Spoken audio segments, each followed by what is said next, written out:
ఈ మగపిల్లలను డామినేట్ చేస్తారు అనే దాంట్లో తెలియవారు ఖచ్చితంగా. ఈ కాలంలో ఇప్పుడు మీరు చూడండి, 10th క్లాస్ రిజల్ట్ లో కానీ, ఇంటర్మీడియట్ రిజల్ట్స్ లో కానీ, డిగ్రీ రిజల్ట్స్ లో కానీ, ఎంసెట్ లో కానీ ఎవరికి ర్యాంకులు బాగా వస్తున్నాయి అని ఒకసారి ఆలోచించండి. అంటే స్త్రీలకే ఎక్కువ ర్యాంకులు వస్తున్నాయి.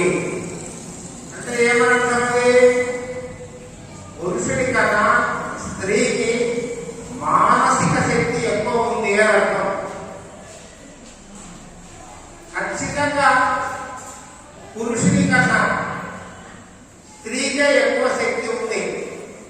అందుకే ఈ సృష్టి కూడా ప్రతి సృష్టి కార్యక్రమంలో స్త్రీనే ఎంచుకున్నారు. ఎందుకు అంటే స్త్రీకున్నటువంటి ఓపిక,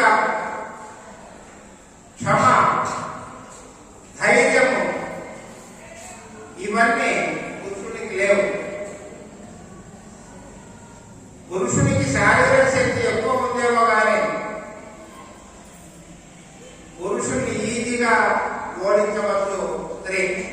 కాబట్టి ప్రతి సృష్టిలో స్త్రీకి అవకాశం ఇచ్చి మరొక ప్రాణికి జన్మనిచ్చే అవకాశం ఈ సృష్టి కల్పించింది. అది స్త్రీ యొక్క గొప్పతనం. కాకపోతే స్త్రీ కుటుంబ బాధ్యతలు మోస్తూ, ఇంట్లో అందరికి సేవ చేస్తూ, అందరికి పెట్టిన తర్వాత మిగిలితే తాను తింటూ, ముందు పురుషులకు పెట్టాలి, బయటకు వాళ్ళని సంపాదించడానికి పెడతారు, వాళ్ళు తెస్తే మనం వండి పెడతాము. కాబట్టి వాళ్ళు బాగుండాలి.